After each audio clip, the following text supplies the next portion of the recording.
Thanks, Lee. It's a pleasure to be back here speaking again.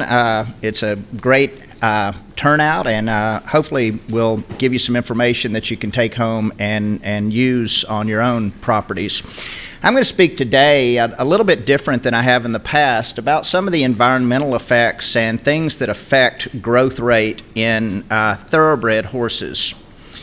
And I think to begin with, we have to all appreciate that a horse's maximal body size is genetically predetermined. We're probably not going to do a lot about the final size of a horse. What we can do, though, is influence growth rate.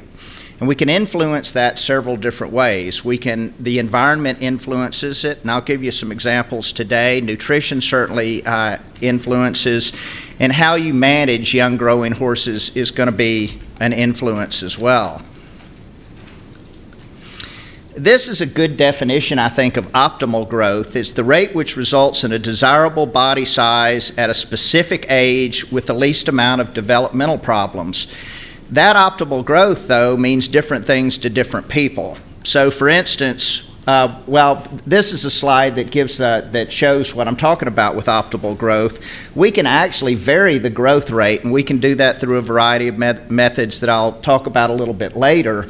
So to a certain extent, we can make horses grow faster or slower, but there's sort of risk-reward there. If you get the horses to grow too fast, you end up with developmental problems. If you get them to go too slow, you may get to the point where they actually don't reach their maximum genetic size. So trying to find that sweet spot, the window where they grow optimally, is very important. If you're growing a warm blood, you're not in a big hurry. You're probably not going to get on the horse until it's 4 years old. So you can take your time with warm bloods and not really worry about getting them to a certain size at a particular point. Thoroughbreds are a completely different matter, though. We race thoroughbreds as 2-year-olds. We sell thoroughbreds primarily as yearlings.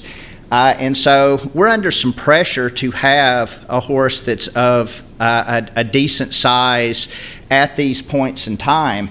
And thoroughbreds can grow really quickly. By the time they're 2 years old, they're 85% of their mature weight and 95% of their mature height. I moved to Kentucky in the mid-1980s and got really interested working with the thoroughbred industry to start weighing horses and measure growth rate.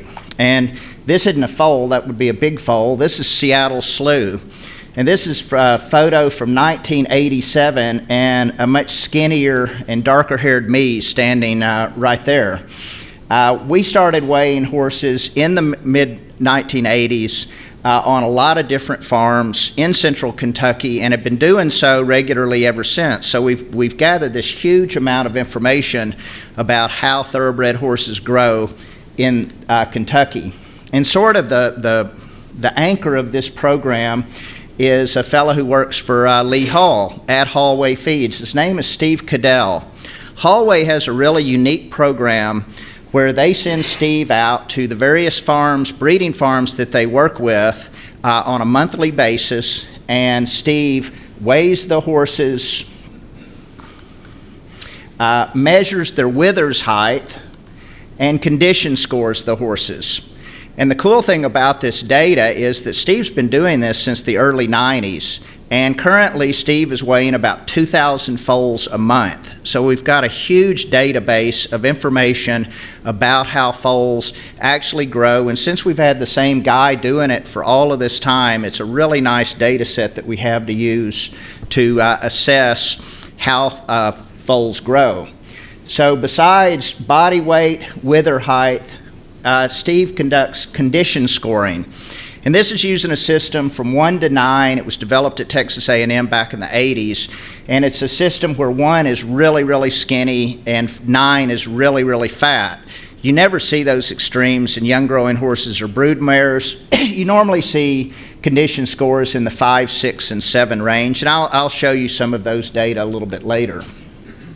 So when the horses are weighed, we've developed a software program where the data can be inputted into a program right there by where you're weighing. And this program is called GrowTrack. This is a software program that we developed several years ago now to to try to deal with these mountains of data that Steve was generating. And it's a really nice program because it allows a stud to easily enter all this information in for a specific type of horse. You enter data about the horse himself, and it produces a lot of different types of graphics describing how big that horse is relative to other populations. And that relative to other populations is really important. When we first started, people were weighing their horses, but it was like, what does it really mean? We don't know what these numbers are.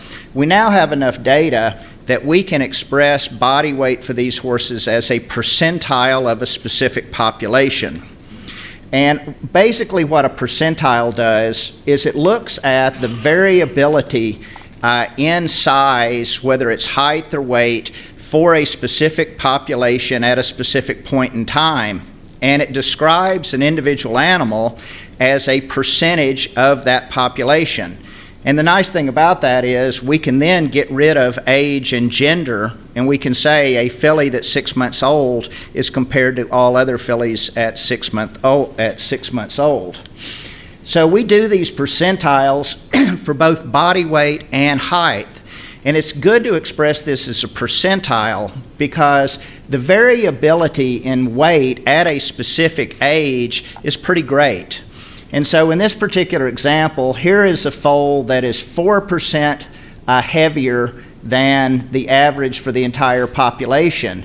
But that 4%, since there's so much variability, that puts that foal in the 60th percentile in terms of its size. So it's just if you take your baby to the pediatrician and they weigh it and they say it's in the 60th percentile, this is what they're talking about. That top one is for weight. If you look down here at the bottom for height, you see that that curve is a lot more narrow. So at any specific point in time, the variability in height for a foal is quite narrow. So if a foal were 4% taller than the rest of the population, that actually puts it in the 90th percentile. So percentile becomes a much more accurate way to describe how big these horses are. We've spread the program from doing these weights in central Kentucky all over the world. Saracen has helped us gather a lot of data here, which I'll show you today from over the last few years.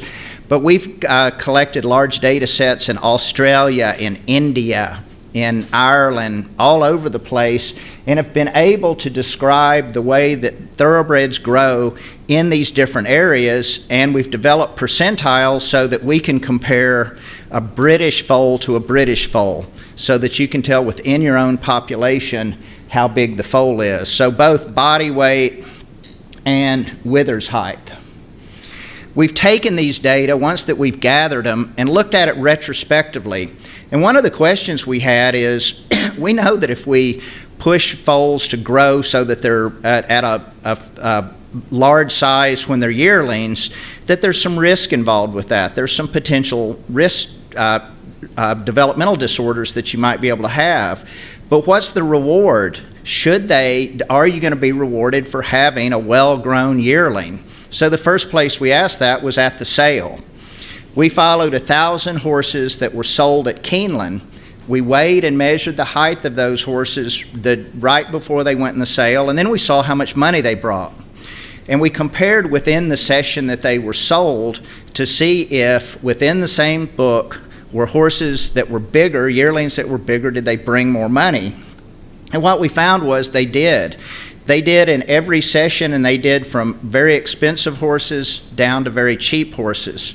So this is just a summary graph where we have the median session price. If we looked within a session, did the yearling sell for more or less than the median of that session?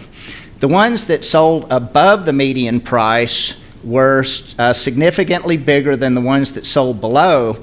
And the other interesting thing was the ones that were RNA'd that didn't meet the reserve were even smaller. So this gave us an indication, yeah, there is incentive to have a well-grown yearling to present at the sale. We also looked at subsequent racing performance and compared it to growth. This was a big project that we did where we looked at 3,700 foals that we had their racing records. So we followed their racing records through their entire racing career. Then we went back retrospectively and we looked at the size of those racehorses when they were babies, when they were weanlings, when they were yearlings, and we looked, was there any correlation? And I'll just show you one graph that really sticks out, and I'm kind of going clear to the top here. This is a graph that shows the relationship of body size as yearlings, body size and height, for grade 1 winners and millionaires that were in our population. This particular population of horses that we had, 21 of the horses had earned over $1 million. And what you see is if up here we have the body weight percentile, so 50 would be the mean for the entire population.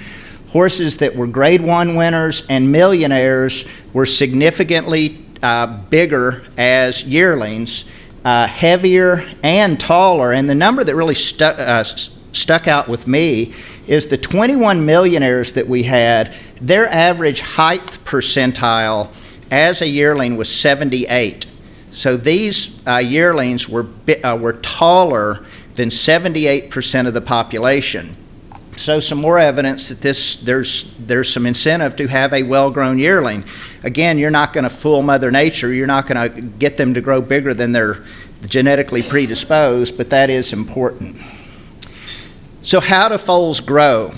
This is a graph of average daily gain. So we have average daily gain here, and this is in kilos per day and months of age. The first thing that sticks out is they don't grow at a level rate, that the growth rate changes throughout the growth period. And I've shown up here the averages that we had for Australia, which are in green, England, which is blue, Kentucky, which is red, and India, which is purple. And the thing that I think this shows is there's some environmental effects here that are changing the growth rate in these different environments. There are some differences in genetics, but for a big part, this is differences in the environment. So what I'd like to do is look at some of the factors that actually affect growth rate in thoroughbred horses, and let's start with age. Again, if we look, and these data that I'm going to show you now are all from UK, and these are data that were collected over the last 4 years. Unfortunately, I don't have this year's data to share, but this is recent data.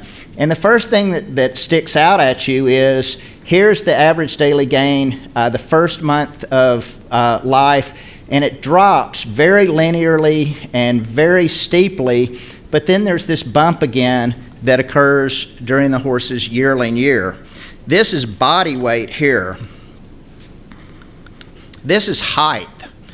And this is a calculation that we rarely do, but it's a really interesting calculation. This is average height gain. And so this is centimeters per day. And you can see that early on, foals grow tall very quickly. That drops off very, very quickly, and then it sort of levels out later. So here is, the blue is average daily weight gain. This is average daily height gain. It's amazing how quickly foals increase their height. We looked at the entire growth in height over 18 months, so from birth until 18 months of age. When we looked at how much they gained, this is weight gain first. They gained 50% of the total weight that they're going to gain in 18 months. 50% of that they did in the first 6 months. 75% they did in the first 12 months. So that's a really rapid time for weight gain. But if you look at height gain, it's even more skewed. For these foals, this is the total amount of height that they gained in 18 months. 50% of that gain was in the first 4 months. So half of the height that a foal is going to gain in its first 18 months of life occurs in the first 4 months. And I found that pretty interesting. 75% of total height gain occurs within the first 9 months. So they're really growing like crazy early on.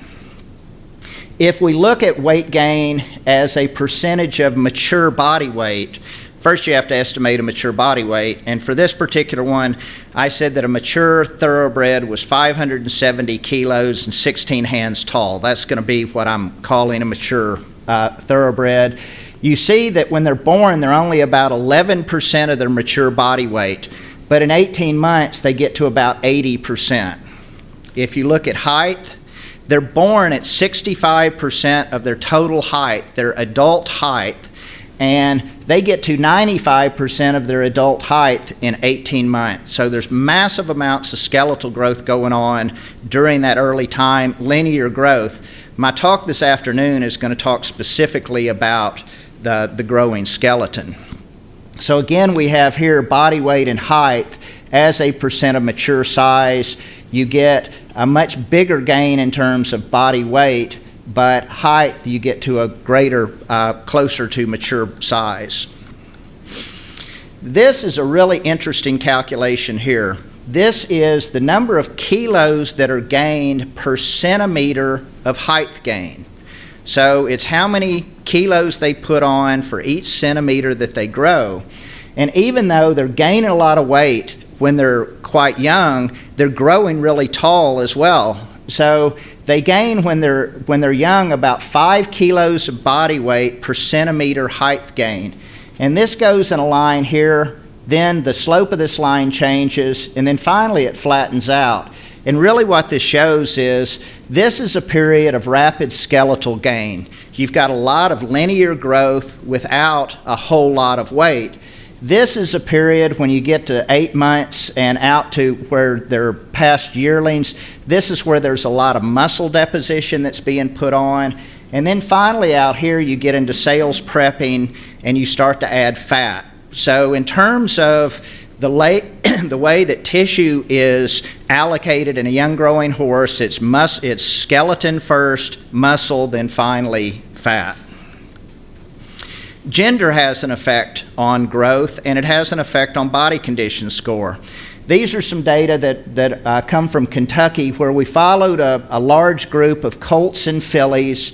I've got the average daily gain is this line here. You can see it's fairly similar, but there are some differences. The bar charts here are body condition score. That was that 1 to 9 scale that I talked about. And what you can see is the fillies are consistently fatter than the colts through the entire process. And if we zoom in on the yearling point in time from 10 months to 18 months, here you see that the fillies start to gain faster during this time and their body condition scores are higher. So fillies tend to fatten more in the spring compared to colts. Season, this is one of the things that we were interested in looking at. So we asked several questions about season. First, we wanted to just see what was the effect of month of birth. And this is Kentucky data here. And what I have are several different growth curves, and these curves represent foals born at different times of the year. So the orange curve is January and February. The March curve is, the red curve is March, purple April, blue May. You see that they all start growing quite high, they drop, and then all of this occurs. And it's very much stair-stepped in a really uniform fashion, and we've seen this a lot before. This is expressed as months of age. This is if I take the same data and I do it by month of year. And look what happens to this data. It all lines up so that that springtime growth is completely unrelated to the age of a yearling. It's completely related to the season of a year. So if I overlay season here, here is autumn, winter, spring of the yearling year, and you see right there, that's when this growth all occurs. This is Kentucky data here.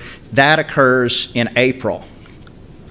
This is some data from Bert Stanier at Penn State, and he did basically the same type of evaluation. This is with a couple of thousand foals, and Bert made his chart a little busy, but basically what it shows is that's the body weight, so that's over here. Don't pay any attention to that. Look at the average daily gain. There's that same blip that we got, where there was this change. This is again in age, Change it though to month of year, and it lines up exactly the same way that we had seen before.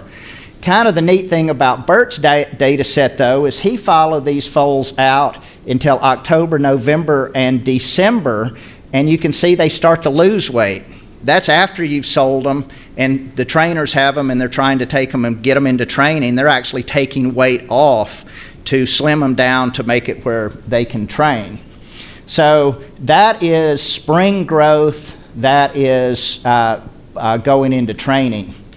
You don't see that big change in height though. These are the same horses for height. Here's average daily gain in centimeters. This is age. You don't see any of that seasonal effect. So here if we look in the spring, there isn't that big bump that you saw for body weight. So compare, these are the same horses. This is their average daily height gain, no effect of season. There's their weight gain, big effect of season. So season does have an effect there. This is UK data. So these are data from 2010 to 2014, or 13 or 14. And you can see exactly the same thing. If I express it as month of year, you get exactly that same sort of regrowth. But notice where that regrowth occurs. It's starting to peak in May. The data that I showed from Kentucky was in February. So if you can compare the two, you can see that this peak occurred in April. This one didn't occur until May. If we just concentrate, if we put all of the yearlings together, regardless of when they were born, and look at Kentucky versus UK, you can see exactly what's happening. The blue is a Kentucky growth curve. The red is from here. When the peak occurs is a month apart. So we wanted to ask, well, environmentally, what is causing that to occur? So we wanted to look at things like temperature, day length, and rainfall and see if we could suss out why they're growing differently here compared to in Kentucky. Our day length and temperature change is quite different from here. You're a lot further north, so you have much greater swings in day length. This is UK up here. The blue is day length. Here is Kentucky's day length. You can see that there's a lot more variability, but in temperature, you have a lot less variability. These are on the same scale. Kentucky has cold winters and hot summers, so there's quite a bit of variability in terms of our temperatures. Why is temperature important? I think temperature is important for two reasons. One, it's going to affect pasture growth, and you'll hear about that in a later talk, which is probably one of the most important things, but it can also affect the horse's energy requirement, how many calories you have to actually feed. These are some data that show the lower critical temperature for different aged horses. And what lower critical temperature means is if a horse of a specific age is at a temperature below its lower critical temperature, it has to expend energy to stay warm. It's outside of its zone of thermal neutrality, and it actually has to burn calories to keep warm. In a newborn foal, that's a fairly high number. It's up about 22. The average is about 22 C. So any temperatures below that, the foal has to spend calories to stay warm. Well, these are data that I took from, I picked Marlborough as a weather station where we could look at temperatures. So this is max temperature and min temperature over a 30-year period. So it's a big range to show where you are. So these temperatures are well below the newborn foal's lower critical temperature. If you look at Kentucky, you can see that our winters are even more harsh, and so for every degree below that lower critical temperature, the foal has to increase its energy intake by 1.3%, so it can be quite large in terms of how much it actually needs. This is a newborn foal. Here's a foal that's a week old. The lower critical temperature is a little lower. It's able to handle the cold a little bit more. This is with UK temperatures, with Kentucky temperatures. Still, all of the times that they're born, the temperature is cold enough that the foal's going to have to spend some energy to stay warm. If you look at yearlings, their lower critical temperature actually is pretty low. The average is 0 degrees centigrade. And when I'm talking about lower critical temperature here, really what I'm referring to is if the foal or the horse is dry and out of the wind. If you put in wetness and you put in wind, the lower critical temperature goes up. So this is a dry animal out of the wind. But what it shows is that yearlings, if they're out of the wind and they're dry, they don't have to expend very much extra energy to stay warm in the environments that you would have here in UK and even in Kentucky. Except in January and February, most of the time they're not spending a lot of extra energy to try to stay warm.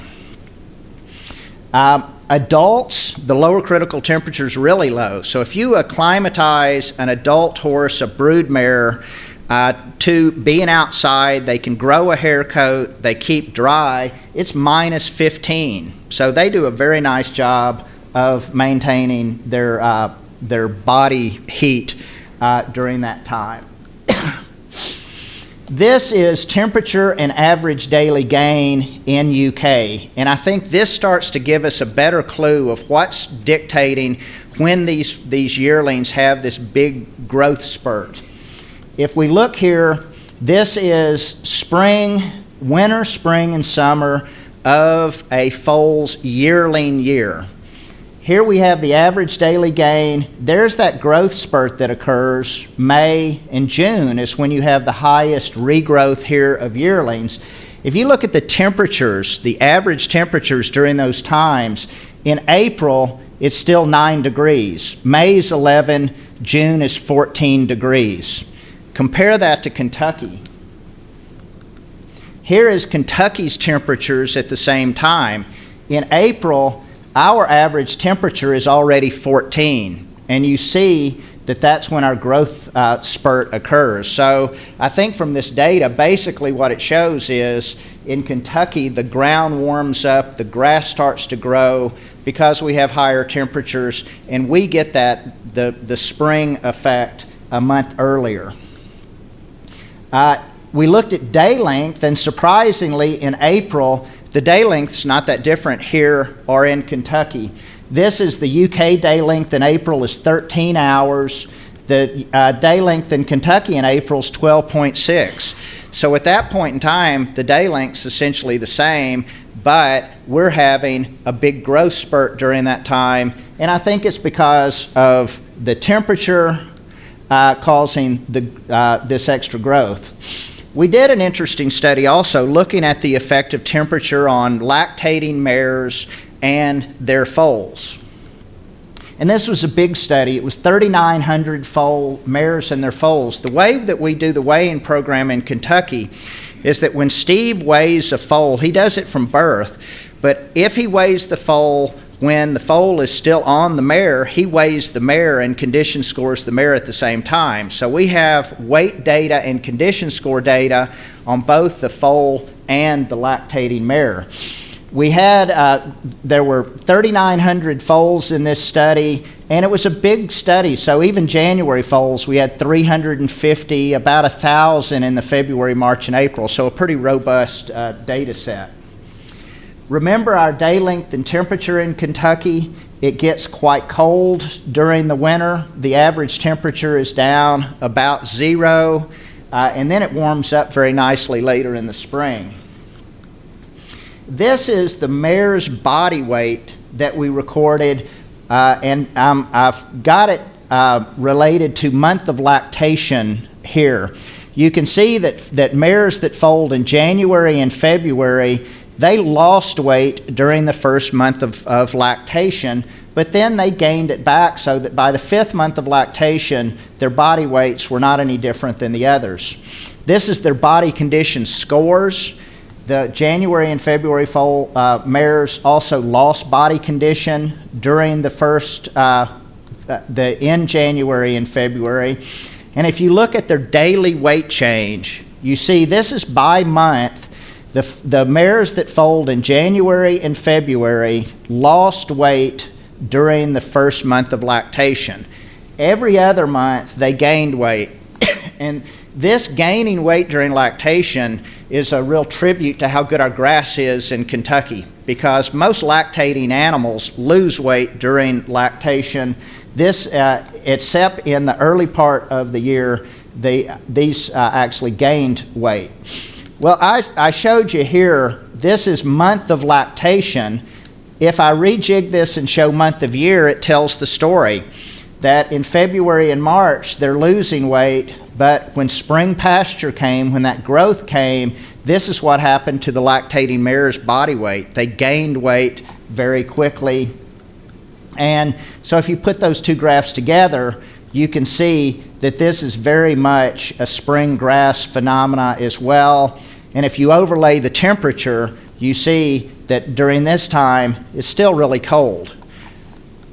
This is the foal growth, and this is really interesting too. The foals that were born in February and March grew at a slower rate than those that were born later in the year. So here you can see the red bar is the January foal, March is the February foal.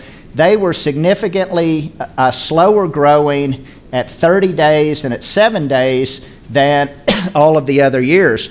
But look what happened with the growth rate of those January foals at 3 months of age. They grew like crazy. So at 5 months of age, there wasn't any difference. But this type of growth pattern is not good, because what we're seeing here is some compensatory growth that's occurring because they got behind. When the grass came, they grew very quickly. So we don't know why they did, whether it's because their mothers started to produce a lot more milk, or if it's because they had greater pasture and they started to feed as well. But it's yet another reason why we probably shouldn't have January and February foals in Kentucky. And if they'd moved the birth date, I think it would make life a lot simpler for everyone around. Finally, we wanted to look at rainfall. And these data just completely blew me away, because as an American, I thought England was known for its rain and that there was lots and lots of rain. This is the rainfall that we got, and these are data from 2010 to 2014 for central England. The yearly rainfall was about 31 inches a year. This shows when the rain occurred, though. The rain occurs in the autumn and winter, and you have relatively dry springs, so there's not that much rain during this time when you're starting to get this growth. Compare that to Kentucky, and I put this on the same scale. That's Kentucky rainfall, and this is over the same time period. That's our spring there. That's the amount of rain that we've had over the last 4 years during the spring. We have an average of 53 inches of rain per year. And look at the rainfall in April. So you've heard that April showers bring May flowers. Well, that's for sure in Kentucky, that there's lots of rain. That much rain combined with that rising temperature at the same time causes grass to grow, and that has a big effect here. So when you put them together again, you see that Kentucky has very much a spring and summer type rain pattern compared to UK. So what can we conclude from this?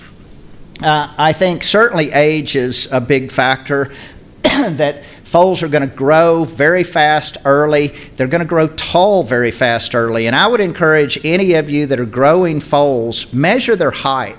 There's some really good information that you can learn from measuring height as well as weight. Gender, the fillies are going to grow fatter. They're not going to put on as much muscle as colts. For season, I think temperature is a very important consideration for what you get in that springtime regrowth that affects forage availability. I think temperature is not as much of an effect in terms of the temperature needed to keep horses warm to raise their energy requirements, at least according to these data. So we're hoping that in the future, we're going to be able to take these data and look more closely at individual years and hopefully predict what's going on with growth patterns based on the weather.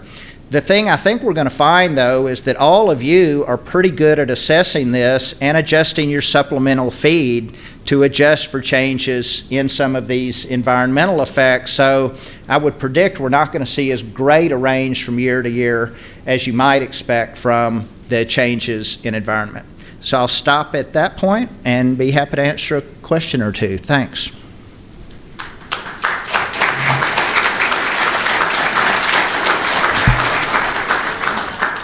Although we've got a period of questioning at the end of Professor Mare's talk for both Joe and Professor Mare, if you've got a question or two you'd like to ask Joe now, we've got just a minute or two. If you've got something fresh on your mind, please have a go at him.